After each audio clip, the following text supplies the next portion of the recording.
dull, rusty one. Oh, yes. Live, ladies. Oh. Behave yourselves. What can I say? I am the innocent African sitting amongst the I'm listening to the most crazy conversation here. Oh, gosh. Up, down, under. The only way I could get them to stop was to go live. Shut us up pretty quick. We'll behave, okay? Good morning, everybody. Good afternoon, good evening, good everything, wherever in the world you are. And welcome to Solutions with Aquarius Rising Africa. And I'm always overjoyed to have these crazy Aussies with me. You know, not only do we compete ferociously on the sports fields nationally, but I love you guys. It's so cool to have you. So here we hooking up and doing the stuff that we're doing and just, making a difference. Every one of these amazing women. So Rachel, I don't think needs any introduction on this channel. Neither does Gabby. Lisa, you would recognize from one of the previous interviews we've done with her. She's a SRA overcomer that has endured some crazy things in her life. And she is joining us today on our healing channel, Now Solutions. And we're going to talk about healing with art, which is such an amazing, probably one of the best, I think, forms of healing to do. So over to you, crazy peyote. Good morning. Well, it's good evening for you all there. I hope you've paved a beautiful day for us here, because I'm only at 10 a.m. So I hope the day is going to be great just because you've paved it for us here. So I look forward. Thank you for having us. Yeah, I'm excited to talk about art as well. Like, I think it's such a beautiful, creative avenue of healing. So much so it doesn't even really feel like healing. It's just doing and being.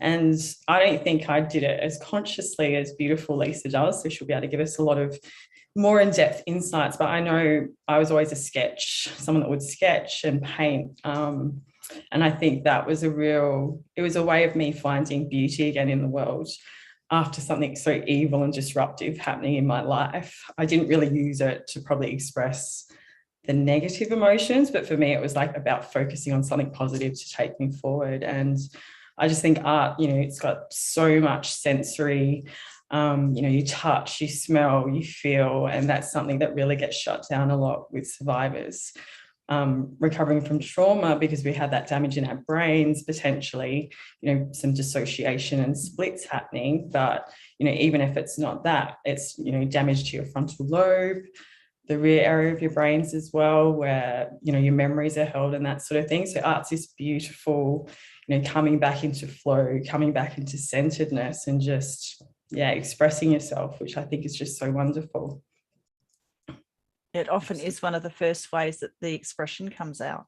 You'll find yourself doing some sketches or visual stuff and not really realize, as I've said before on here, I've got a visual arts degree, and in art school I took a cast of a baby's head in pottery class, a baby's head like a toy, and I molded baby's head sort of little clay mask things, and I did a lot of stuff with that, and I didn't realize until a long time later why I was doing it. So it was like wow, it's weird, you do all these really strange things. I put human hair on these things, and it's pretty creepy, really. When I think about it and looking back, but I didn't know why I was doing it, but there was a catharsis in it. I'm glad I did, because that was another, because it's so common for people to start with things that they're drawing and not really understanding, just like a lot of the memories will come up through dreams as well.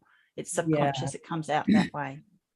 May I ask you, when you were talking about making the baby's head, how old were you then? I was in my 20s. Okay. Yeah. So started it was art school in 23, I think I was. Yeah. I think that's so beautiful, actually, because that would have been you reconnecting with your inner child. actually.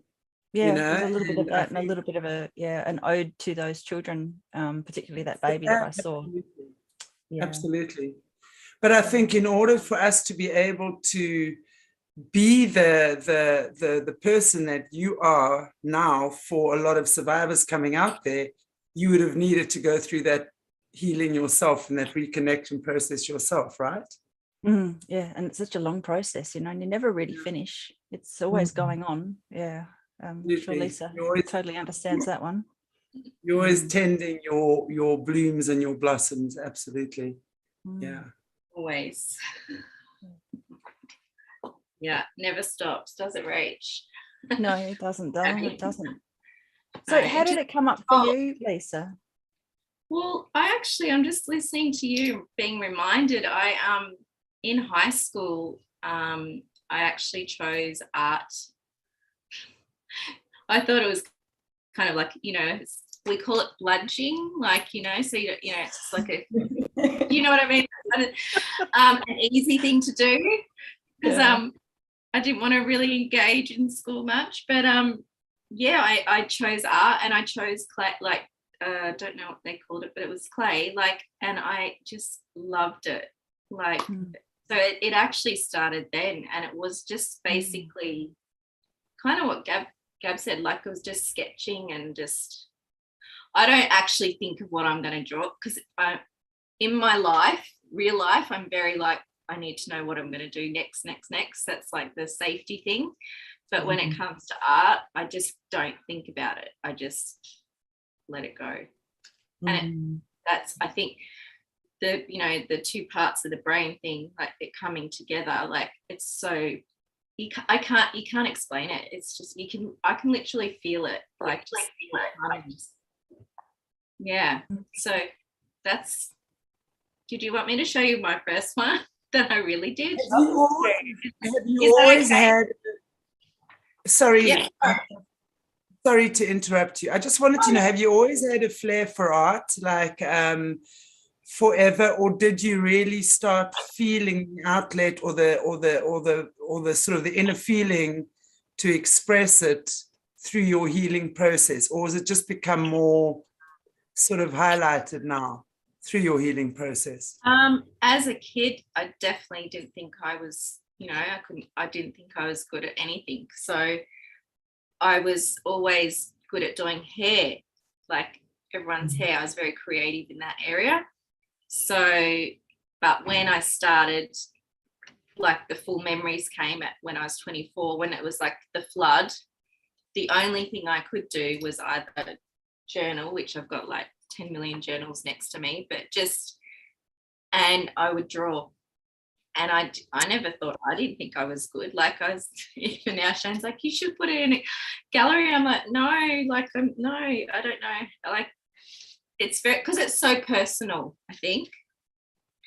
And yeah, anyway, I don't know if that answers your question, Chantelle, but yeah. Absolutely. So, I think stuff like this, you know, also we're just talking about the way to express. I mean, if we just look at children as well that have been traumatized and they can't express themselves verbally, the first thing that the therapists do really is give them a piece of paper and some crayons, right? So they start drawing. So that's how they can express their unexpressible emotions. And often, you know, I mean, you would know as well. I mean, I've had some of the people I work with now, especially in the SRA, send me some of the pictures they've drawn. It's so, just looking at that, you can so feel what they're going through. And I think the understanding, you know, and I think that maybe by others seeing that and understanding their art is healing in itself, right? Yes. I remember when I first started hearing about like Fiona Barnett, and then I started like, just because, you know, she was like kind of the first SRA survivor that I'd heard of, and it was her art that really caught my eye, and I was like, you know what, I'm not going to judge what I do, I'm just going to do it, like, because it's the story. Like you don't have to say it to everybody. If you don't have to show it to anyone either. It's just good to get it out. And you might, for me, even if I draw something and it's a memory, but I still might not connect it like I don't know where that's come from, or does that make sense? Yeah, absolutely. So it's better out than in. That's what I say. Yeah. I guess once you have it out as well, like it's visual, like it's in front of you, so you can explore those emotions and reflect on it. Whereas if it's a thought or a memory, unless you kind of start putting it into the physical world, it can so quickly be moved on, or you move on to something else as well. And I loved what you said, Lisa, about, creating this art for yourself as well, because so many survivors have had pushback or disbelief, or a real, I guess, crushing of their boundaries from family, from society, from systems. And you can create this beautiful safe place, even if it's not really safe around you, just with you and your art. So you can actually start processing these emotions. Same with journaling as well, just actually getting things out. And even if you don't have a safe person to talk to, you can reflect on it and express yourself and give yourself some space in a crazy world. Yeah. Well, it's sorry, Rach. I was just thinking, it's actually helped me piece some of my memories together too. So you don't even, so like I'll be like, it could be years later actually, which has happened, and I'll reflect back and I'll go, oh wow, that makes sense. Like, so it's amazing. Yeah. And it's not as painful as Rach knows, like having the body memories and stuff. I don't like those ones. But when I start writing, then it takes away the physical pain even, I guess. Yeah, absolutely. I can well believe that. Good transfer. Yeah. Yes. Did you find, for example, once you started painting or drawing or sketching, whatever way you felt like expressing yourself, did you find just by first putting it into art form, it enabled you to speak about it easier? So in other words, to put words to it as well as you went along. Did you find that maybe the creative side was the first step of expressing yourself? Was there anything after that? That is exactly right. You just nailed it on there. Yeah, I can't explain how good it is to because when you're having a memory and it goes over and over, it's like playing over in a reel on you, and you just keep seeing it. Like, it's not even like a flashback, it just keeps going. And then when I that's usually the thing that I will do. If I can, I'll grab all my stuff and just sit on my bed and just do it. And it's just stops that playing over and over and over. If that answers your question. And like sometimes I'm not verbal, but my husband and I, like, he knows, so he'll just grab everything and he'll just go, do you want to write? Do you want to draw? Do you want to, paint? So usually it's just with my fingers, not even with a paintbrush or anything. It's that, just the touching. Wow. I don't know. It's amazing. I could talk about it all day. I love your husband just knowing and organizing that for you. That's so beautiful. He's had me for 30 years, so he knows me pretty well. He's stuck with me now. Lucky guy. Yeah, exactly. I'm very blessed to have him, someone to deal with all of it. So it's not easy at all, that's for sure. So what advice would you give to someone who's, let's say, in the beginning stages of their healing journey, and wanting to start, let's say, starting to get memories, because I get a lot of messages from people who obviously watch our shows, not just ours, everyone. There's a lot of survivors, thank God, that are starting to speak up now globally, which is beautiful. But I'm noticing they're saying they're starting to get memories. There's still blank spots. Something happened. They know something happened. They just can't place it. And so a person, let's say in that stage, how would you advise them to start working creatively in order for the healing process to begin? What would be the tips that you would give them? Pen and paper. Simple. Literally pen and paper. And because I don't know about rage, but like I know whenever I'm still getting new memories, like, and I still have blank spots and stuff, and I still question. I will still go through the process of questioning and making sure that I'm not, I'm right. So the only way that I can do that when you're starting to have memories, I think I just did that naturally as well. I didn't have someone say, this is what you should do. Because I've always loved writing too. So that was always the thing anyway. So not thinking about it, not trying to put because we overthink as well. Like when we're having a memory, you're like, oh my gosh, how did, like, where, when, how, what, like that's all happening at the same time.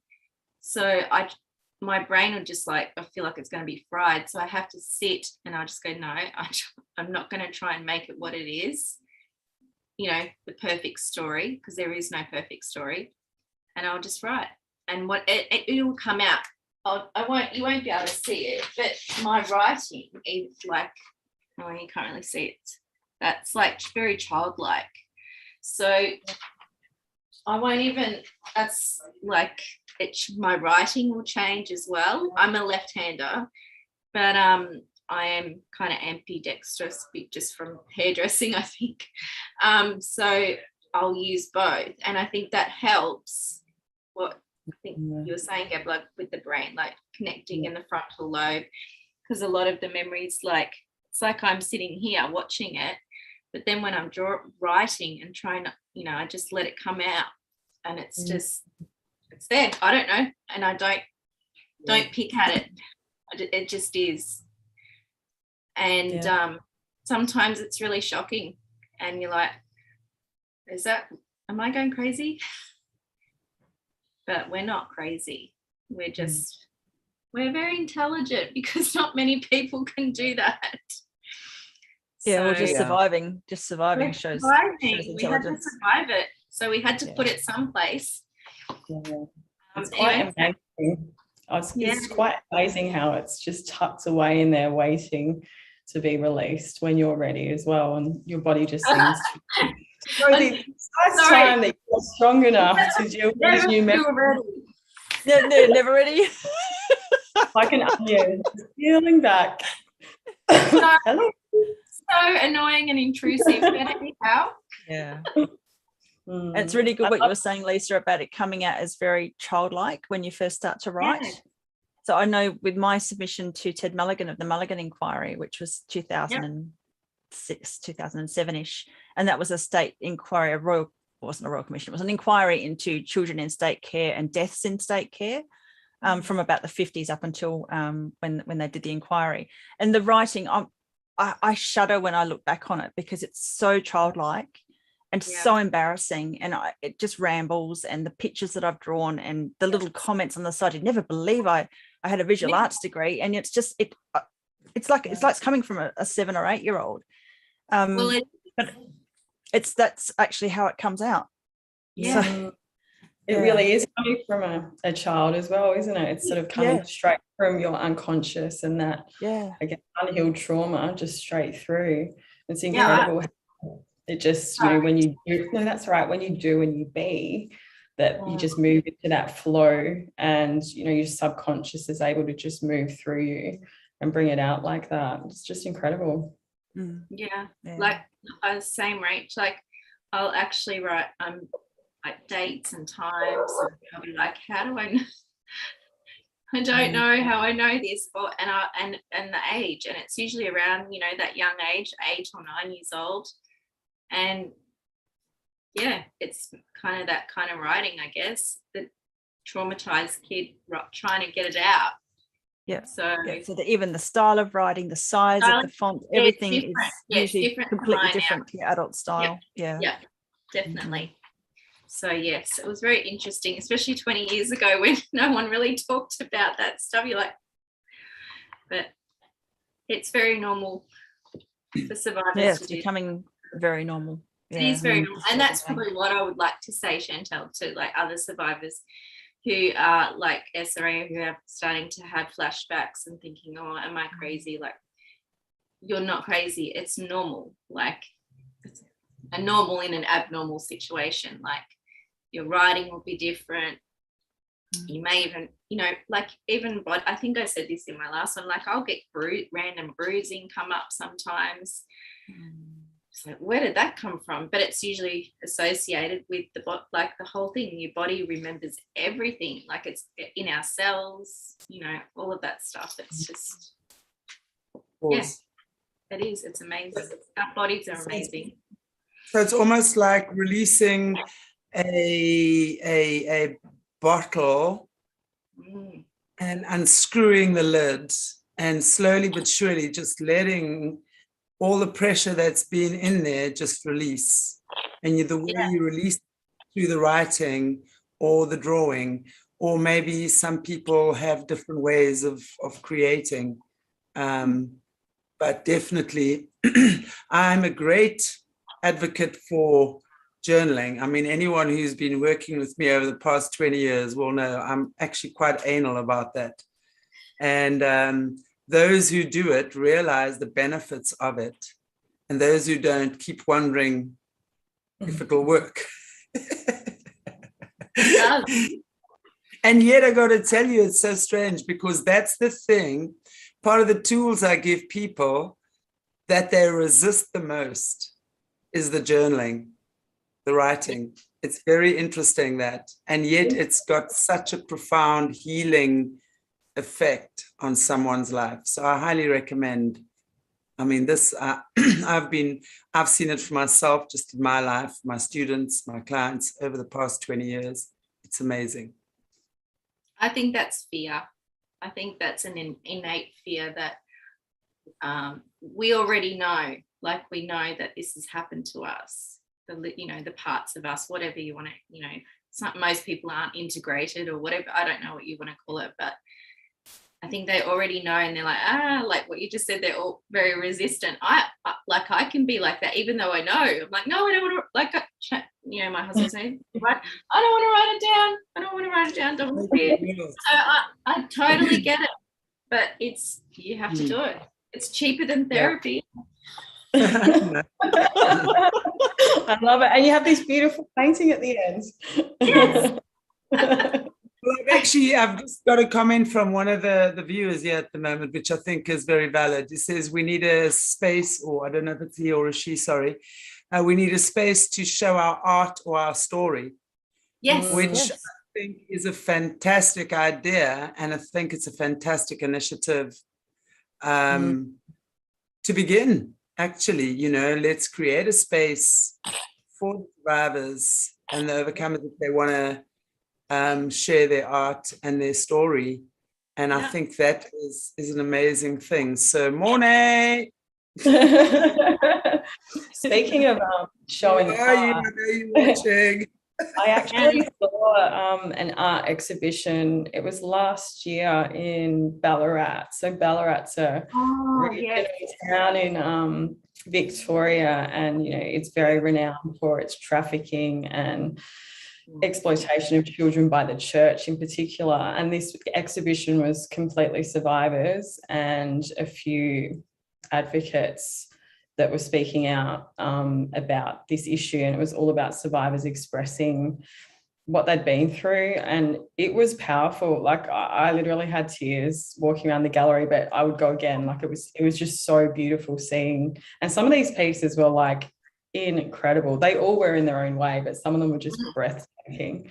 So I think that would be amazing to have something similar to that, but perhaps more around complex trauma and satanic ritual abuse.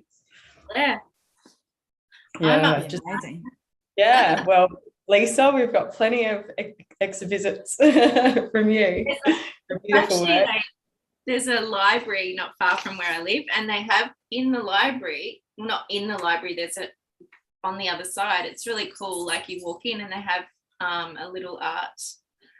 So you can walk in and they have, you know, and I was actually thinking of that as you're saying it. I was like, maybe I could go in there and have a chat to them. Yeah, love it. As long as it's not in a Masonic hall, it's a good idea. Oh, check that, right? You got to tick, tick, tick all the boxes. Oh my God, all these things are so often in those bloody halls. There's survivors that have come to me that have been trafficked out of libraries too. So, sorry, but yeah, we might have to check this place out. I'll put my little intuition-y on going. Gosh. I love it. I'm cracking up. We have to laugh. Yeah. Whatever. Yeah. There's another title for us, Healing with Laughter. There's actually so many on the Gold Coast. I just realised, I was like, oh my gosh. Yeah, I remember. They're all over, seriously. They're everywhere. Rachel, maybe I'd like to hear from you as well. I mean, obviously, you've also used creative ways, arts, from what you're saying in your healing journey. So maybe you'd like to share with us what you used and how it worked for you. Yeah, it's really interesting. So I did draw some of the abuse sort of drawings that I did, which, you know, again, speaking about Fiona Barnett's drawings, they were very reminiscent of what she's drawn. And I've seen a lot of abuse survivors use drawings to express it because it's very hard to talk about. But if you can do it in a picture or a diagram, it's like, this is what happened. There's an amazing survivor on Instagram called Sparrow, and her drawings are incredible. So yeah, there's a lot of people who are using, and Aisha's drawings obviously are incredible. She's been on here as well.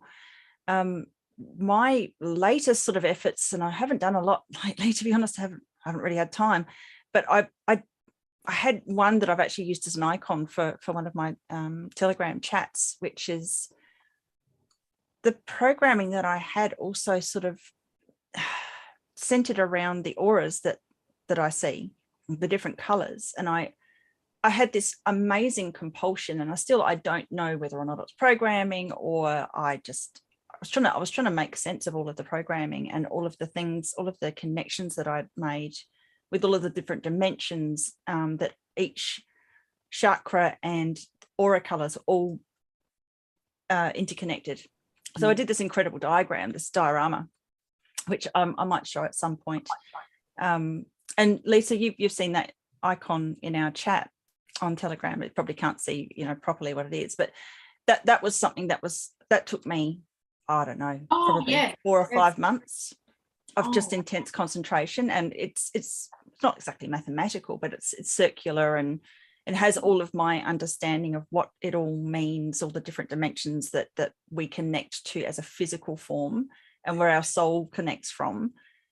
And I was just trying really hard to sort of try and understand what it was all. And I still don't understand what exact programming was used on me, because a lot of the MK survivors, they know, you know, it's either Rosicrucian or Tree of Life or it's this or it's that or it's that, you know, whatever. I haven't looked into it enough because I still want things to come out organically. I don't want to study it. I want it to come out organically. And then if that, you know, those people who are experts understand it and say, you know, well, that means this and that means that, then that's really helpful. But that's one way that I used art to help me, because once I'd got the diagram together, I was actually writing a book at the time. So that all just, it was like that diagram was the physical representation of the book I had just written. It was just all there, everything explained. And that's also what I use in my work, because of the auras that I pick up on around people. That's a categorization that I use for clients. because they have particular abilities, gifts, depending on the chakra of influence in the aura. So that's one way. Amazing. Wow. So much can be conveyed through something visual, like a picture, so many words. It's just incredible, isn't it? Exactly. Yeah. Gabby, you've also used some creative tools, haven't you, in your amazing journey? I like I said, I've painted my whole life. Like I did my first real painting on a canvas as my year 12 art project. And that was a very healing time for me from my abuse when I was 11. I'd moved away from mum, and obviously it was her partner that abused me, and spent the year with dad. And it was a year that I just really come back into myself, I guess, with a lot of art, doing art in year 12, painting this painting. And I've always got a painting going. I mean, they're pretty slow these days because there's lots of other things to do. But interestingly, I wouldn't say that I've used a painting to express memories that are coming up or anything as such, but the current painting I'm working on has, I guess it's a bit of a depiction of what ascension is individually through raising and healing your body. And it's interesting because Isis was really coming to me at that time. And I know there's a lot of perceptions out there about Isis being evil. And certainly the cults have taken parts of who she is and taken the negative side of that particular god or stereotype, or archetype is probably a closer word, and really used her as the destroyer, whereas she is actually the divine feminine in the healed form. And it was interesting that was coming through for me over the last few years when I was under some attack from my partner's cult, who are definitely worshipping the dark side of Isis. So it's interesting how that just come through subconsciously, and she was a real protector of me during that time as well. So isn't it interesting how your unconscious communicates so many things once you put like pen to paper or a paintbrush to a canvas? So yeah, I reflected on that a lot over the last 6 months and went, wow, she was coming in to show her full glory, not just the dark side that they've taken out, which is unbalanced and untrue without the healing and the divine feminine. They've really just focused on the masculine side of Isis. So yeah, I love that story. It's so cool about the whole painting and Isis, because I fully agree with you in that. And it's so nice. It's just such a beautiful and unique way for everyone just to express themselves and connect to their spirit and just produce from that place whatever it is you're inspired to do, which is beautiful. So much has been inverted, like we've been, you know, the religion and stuff has gone, oh, that's bad, and you know, because that's what I've kind of come out of. If anyone's seen any of my Instagram posts lately, you'll see lots of rants. But yeah, there's just so much inverted stuff. Like, so I love that, Gab. You know. Yeah. Like you know, my daughter, she's 22 and she's going through that as well. Like, I just love that they are not afraid to just search it for themselves. Like, not be, oh, we have to do this and we have to believe this or believe that. No, you just do you, it'll come. So true. It's like the biggest gift we can bring the world is being authentic to ourselves. That breaks all the programming. So yes. Yeah. And definitely, you know, what you were saying, Rachel, as well, and it's true, we could do a whole program on this actually, but the healing medicine of laughter, you know, it's so important to be able to laugh no matter what we're doing, no matter how crazy our lives are. And I know, you know, again, I don't want to undermine what anyone is going through, because God knows what I've discovered in the last 2 years. I didn't even think hell could be that bad, seriously. But is to find something to laugh about, something. Whether you put on a funny movie, whether you watch funny cats on YouTube, Favorite. With the cucumbers. Whether you play with your animal and have some fun with them, I've got to tell you, my cats are, I mean, in the morning, this whole breakfast routine I have with them, I can be going through what in my life, but the whole breakfast routine and their little rituals and their little habits and ways, and so demanding, and especially now that I've got my purple bean bag, the fights and the competition that the three of us have with this bean bag is absolutely ridiculous. It's like children, but so what I'm saying is, Yeah. there's always something to smile about and marinate in that joyful moment. If there's one joyful moment you feel during the day, marinate in that and milk it. Just milk that moment for the joy that it brings you, because that's the crack where the light gets in, you know? Oh, that's my favorite. Rumi. Yeah. Yeah, I love that. I have, can I show something? You're talking about the cats, my daughter's cat. It's your cat that's crying. I don't know. It's such perfect timing. Did you hear that? I was talking about cats. Yeah, I heard it. Because I'm not like, she's usually not home. So like what you're saying, Chantelle, I'm the one that has to feed I've got the dog. And so it's like you said, I could be feeling so depressed or anxious, but like I have no, you know, there's no way you cannot feed these. They're like, at you. Yeah. So Shane was getting on my paintings. He said, oh my gosh, Killian, which is the black one. If you've seen, he's gorgeous. That's I'm his Gma, because it's, you know, it's my first grandbaby. He kept sitting on this one. So like I said, I think he was. Shane said, I kept going, don't sit on it, Killian. He kept pushing it down and sitting on it. I was like, okay, well, I have to show the girls this one then. Yeah. So that's the one he likes. Beautiful. Yeah, it's beautiful. So it's amazing. Wow. They're just amazing animals. Yeah. And really, honestly, speaking about animals again, that is a fantastic way. I have worked with so many people over the years recovering from drugs, addictions and stuff like that. And, you know, obviously, I'm definitely not advocating this for anyone who's in an unhealed space.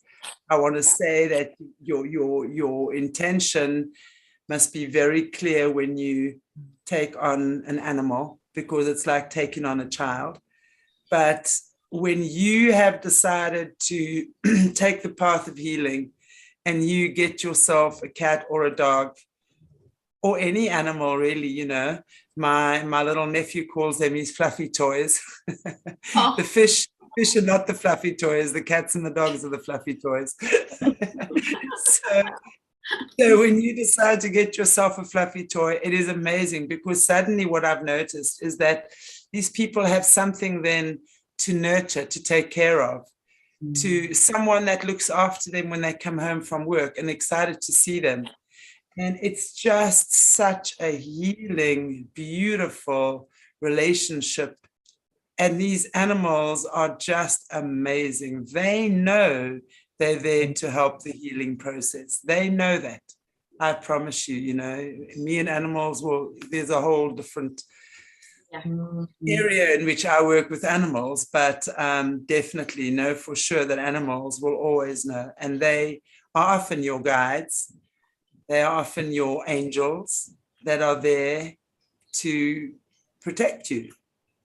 Yeah. So, I mean, it's incredible. So any little thing, you know, part of the courses I do as well is the creativity is a big part of that, where you got to do the music, the dancing, the mandala coloring in, you know, it's such an important part, is just to take that time to connect with your intuitive, creative part, aspect side of you, because it is like if you don't use it, I always say it's like cutting off one limb in your body. You can operate without it, but you're not going to be operating in full capacity. Creativity is like God's fuel. When you open up and you allow yourself to be creative and to start being creative, it's like standing at the fueling station and saying, God's fuel, please. And you will be, that is God's fuel. You will be fueled in ways and healed, and the pain dissolves somehow. It doesn't make you forget. It doesn't eliminate what happened, but somehow it diminishes. And that's what creativity does. And using your God-given creative talents. I mean, my granddaughter, she's 9, and I'm very much, she's comes to my Sun Kid workshops that we run, and so amazing to have her on there. And I'm a great promoter of her creative side. So when it's Christmases and birthdays and just granny gift time, she's got her little easel, and I buy her canvases and her paints and her brushes, and Madam sits in front of her easel and paints. And she paints with pictures, and I buy her pictures from her, and then she buys more canvases and then paints more, and she sells her artwork. And she's just about sold all of it. It's just beautiful, you know. And she's got a little business investing, you know. I want her to know she can manifest and create what she wants. Yeah. And this is part of my gift to her, is that she'll sell her artwork, and she must get used to knowing that she can sell her artwork. I love that. Yeah, that's beautiful. That's amazing. Absolutely. She's great. She's beautiful, and such a gift in my life, that's for sure. And it's just, and children are so special. I mean, gosh, when we hear these stories, you know, what you guys have been through, I feel so blessed to be sitting at the same table as you all and partaking in these conversations, and where we can just put together some, whatever it is, give people some inspiration, some sense of whatever it is they need to do, and just start your own healing journey. There are so many beautiful, brave women like you out there who have picked yourselves up from the worst imaginable situations, and yet here you are, loving mothers, partners, wives, and so giving and so beautiful, all of you. Thank you so much for what you do, really. It's wonderful. Thank you for having us, Chantelle. Yeah, exactly. Thank you. Because we couldn't do this without your platform. No. And thank you for Yeah, it's such a pleasure. And honestly, I want to say that it's just a privilege to have the platform for this. This is my purpose in life. I was born to do this. So anyone who thinks we're going to be stopping anytime soon, I think it's not happening. Anyway, ladies, I would just love to hear from you. Any closing comments that you have before we bid ourselves farewell today? As always, it's such a beautiful time to be sharing with you. But so Rach, I'll start with you. Anything you have to say just in closing? Well, when it comes to art therapy, it doesn't have to be for anybody else. It's just for you. So, you know, the idea is to put, even if it's just colors, putting colors down. You know, there's a lot of MK Ultra programming that is around colors. So, you know, for instance, one of my memories is in an orange room, which I didn't realize had an actual like significance. And it's like the drawing I was talking about earlier that I submitted to the Mulligan inquiry. There was an orange room that I was in, had a really weird orange ambience. And Brooke, who's one of your amazing survivors who's spoken up, she was sharing with me in my chat how that is part of the programming. So, you know, even if what you're doing is just, as long as you keep a memory of the date of when you created this artwork, it doesn't have to be for anybody else, but you might find at some later date you can look back on it and it will have great significance to you. I did some artwork in year 12, which you were talking about before, Gabby, with your year 12 stuff, that is so replete with MK Ultra imagery, the single eye, the hand, the palm, with the eye in the palm, me in imagery with my head down, naked, obviously very miserable as a cartoon character in the visuals. There's some other really freaky stuff that I did with a one-eyed Triffid creature crawling out of a test tube because my father had tried to convince me I was a test tube baby. I did that in year 12. It was on display. Everybody in my school saw it. Wow. I was bearing my soul. And one of my main abusers went in and photographed it all. My main MK Ultra abuser photographed it all. She was in there. She was involved with the whole thing. And that's evidence. That is evidence. I have that stuff. So, you know, she was coaching me to study Jung and to do dream symbolism and, you know, Salvador Dali type symbolism. But I trumped her because I proved that I'd been going through some of that stuff. I can look back at that now and it's highly significant. Wow. And we're talking 1990 when this sort of thing wasn't very well known. And way before your memories too, right? Way before. Yeah. Isn't that incredible? Yeah. So do it because it helps. Yeah. And it's evidence. Absolutely. Lisa, love to hear from you. On a second, Rach, I'm just kind of taking that in, thinking, my thing is, you know, like, because people are like, oh, where's your evidence? And, you know, we hear all of that when we're coming, it's just starting to come forth. But our paintings, our journals, our everything is our evidence. You can't. So thank you, Rach. That just like really clicked for me. Yeah, because, you know, there's so many people out there who still just, you know, whether it be your family or just whoever, they don't want to know because it's too hard. So I'll just say, like, with doing my art, I never called it art really, but it started off like really dark. Like I noticed like it was like everything was charcoal, so I used charcoals for a long time and that's all I could do, and I was really frustrated. I would say to one of my friends who is actually an art therapist, I said, I just want to do something different, and she said, no, don't push it, just let it be. And so eventually the color started to come and I've got goosebumps. It was just so healing because I didn't push it, because I'm such a don't want to be a perfectionist, but just that, well, it has to be perfect. And she said, no. So I don't know. That's all I would say is just let it be what it's meant to be, and don't analyze it. It's your story, and the same as Rachel, you don't have to show anyone, but if you want to, that's okay too. And thank you for having me. No. Absolutely. I think also what the evidence is, as you say, even if you know, it's for yourself, your own personal self and your own personal healing journey.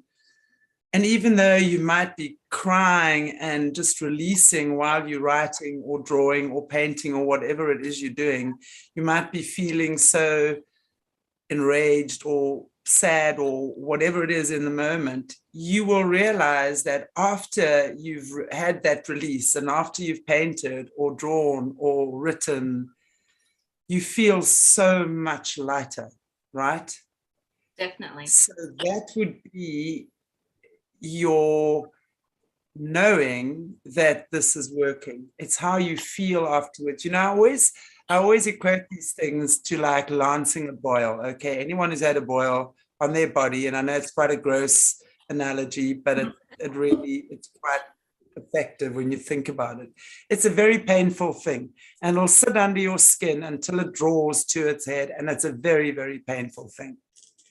So just keeping it in you is so sore, which means you can really touch nothing in the surrounding areas because everything close to that is inflamed and you react to that.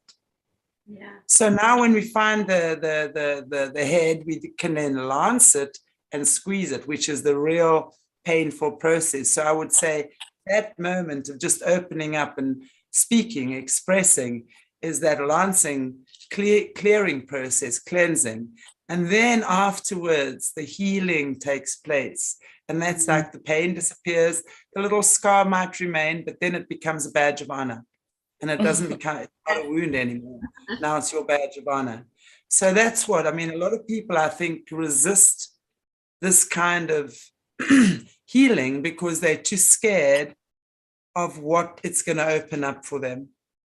But when you're coming from the right place, and I definitely recommend you work with someone or you have a support, you know, you either have a therapist or a healer or someone that's working with you, as trusted person that can support you for sure.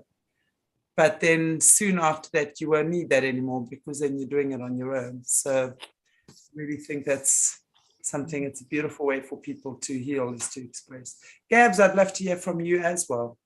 Yeah, well, continuing on from what you said, Shanti, I think, you know, art is such a beautiful way. Instead of waiting, you know, as survivors, often we repress so much emotion because there's just not a safe space to express it in or safe people to talk to about it, you know, and all of those emotions are just building up inside every cell of your body. And so, you know, it's so much easier for you to go into victim mode or, you know, even the abuser and start abusing yourself, or, you know, just get out there and just want to rescue the whole world because you're hurting so much. But this beautiful safe space, and I loved how Lisa was talking about doing art on her bed, because my safe spot wasn't in bed, but my paintings were always like right next to my bed. So it was kind of next to my pillow, actually. So that was kind of like the safe area for me in my house. But yeah, I felt that I could have my little space to bring things forward. And, you know, what a beautiful way of being able to process those emotions in your own time and space, and, you know, have this thing you've created to look back on in years to come as well. And I love, you know, when we create, we go into this state of flow, and that's totally in the moment. And it's just, you know, that is a gift to your body. It's for everyone, but especially people that have trauma to release, which is the whole world. Let's get straight about that. So any moment that you can be in flow and loving what you're doing, having music playing, painting, drawing, you know, your body is just coming back to life. It's just all these new pathways are being created in your brain. Your cells are just like buzzing and they're humming how they should, instead of freaking out with the last shock that you've had from a memory, etc. And I just think, you know, that's such a close place we have to really being one with the creator. Like, I know sometimes when I paint, I'm like, did I even paint that bit? Like it's almost like something's moving through you and communicating through you, whether you want to look at that as your higher self, your unconscious, or connecting to the universe. And it just gives you such a beautiful sense of empowerment, which after trauma is just worth its weight in gold as well. So it's been beautiful hearing from Rachel and Lisa about what you've used art for. I just think it's so valuable for us to have these conversations, and it just creates so much hope that we're normalizing the trauma that, you know, the whole of society has lived through, and also normalizing that there are amazing solutions. Like, you don't have to be stuck. You don't have to feel like you can't express anything because you're worried it's just going to come out like a tidal wave. You know, it's so, as simple as just grabbing some paints or a piece of paper. Yep. Just let a little bit out at a time, day by day. Yeah. Yeah. Absolutely. And if you mess it up, rip it up and start again. It's easier than having a fight with someone. But you can burn it as well. I've done that. I'm sure. Sorry, I needed to say that with my friend who is a therapist, but we don't really work together because she knows me too well. But we've done that. You know, I don't know if anyone else has done this. You know, writing stuff and then doing the burning ceremony thing. Oh, that's amazing too. So I just wanted to put that one out there. Yeah. I love it. So, and it does definitely work. I've done that with my kids, and it's just amazing. Fire. Sorry, Gabs, carry on. I was just saying it's a fire ceremony. Like, we've done that. I love fire. Yeah. Transmute it. And fire is the most transformational. It's the element that has the most transformational energy. So from out of the ashes, the phoenix will rise. you know, so let it go. And energy can never be created or destroyed, only ever transferred or transformed. So it's transforming from that state into the new healed state, which is why it's so powerful. Do the fire ceremonies and to burn the old and let it go in that way. I highly recommend that to people as well. I have usually around my birthday, just before my birthday, the evening before my birthday, or before New Year. Then I would do that. Take all my old journals, put them in the fire, let it go. Let go, let God, and welcome in the new, you know. So it's powerful to do stuff like this. Really, really powerful. And all it takes is it starts with your intention. You just have to have the intention and be so sick and tired of being sick and tired that the only way for you now is to decide. Decision is such an important thing. My gosh, the word decision holds so much power. It's making a decision to do it or not. And either one, in whatever particular situation, can be very good or very bad. So in this case, making the decision, the deciding to say yes to healing, yes to letting go, yes to confidence, yes to expansion. I sound like one of those guys on an infomercial. with a latest something, but it's not. But it really is. It's something that clicks in, wakes up, ignites inside of you. It's like the sun starts rising. Think about the sun rising, because as Rumi says, we all have a sun within us, and that you could see as your spirit. So your spirit starts rising and shining and just healing and warming and melting away and dissolving and wanting to stand up and wanting to move forward, wanting to take action. But you need to make the decision to get there. The power lies with you and only you and nobody else. Nobody else. Not your handlers, not your mother, not your father, not your children, no one, you. So I hope that each and every one of you that has been watching this gets so much out of this, because this is such an important show. This will be really the beginning to your life changing. Whether you've been a victim of this horrible SRA, or whether you've just had a shitty childhood and you're just sick and tired of being sick and tired, and you just start anew. You don't have to be in a traumatic state to start afresh. You can just be feeling like a new beginning. Things aren't working the way they should. I feel like I need to do more exercise. I feel like I need a change. I feel like I need something more inward in my life. This is where we begin. This is where we start opening up. This is how the energy starts flowing. And this is where, this is the spirit, the medicine from spirit. When you open yourself up to receiving the medicine from spirit, that's all you ever need. Thank you so much for joining. Can we borrow you, Chantelle? Like, can you come over to Australia? Yes, I'm already there. My spirit is there, guys. Thank you. Thank you so much. I've really enjoyed today's show, and I would love to see. Also, I want to just say at this point, I actually interviewed my baby brother maybe a week and a bit ago, Alan Myberg, who's an artist, and we did an interview with him called The Artist Within. And I want to implore everyone as well. He's actually done some amazing artwork in Australia, in Margaret River. He's done the big Zyganosaurus, whatever, and the baby, and he's incredible. And what he does is, it's called component art. So he takes ancient metal that he finds somewhere, and he makes these birds and these most insane designs. He's a sculptor. So anyone who wants that kind of inspiration, please watch that interview we did with him as well. He's amazing. He's my little brother. He started off on the farm making clay animals and got his inspiration from nature in the farm. Now living in Australia, doing amazing stuff there as well with his art. So I'll ask Mornay, I'm sure Mornay is here, if you can just post a link as well to Alan's his Instagram and his stuff. He's really, and he works with kids. In fact, he's one of the fathers of some of the original children right now in Australia. He takes care of them. So it's amazing how the connections work. So thank you so much, everybody. Look forward to having you back again very, very soon. God bless you all. If you haven't already, please give us a like, a share, and a subscribe. Find us on Solutions with Aquarius Rising and Aquarius Rising Africa. Take good care of yourselves. God bless you all. Jerry.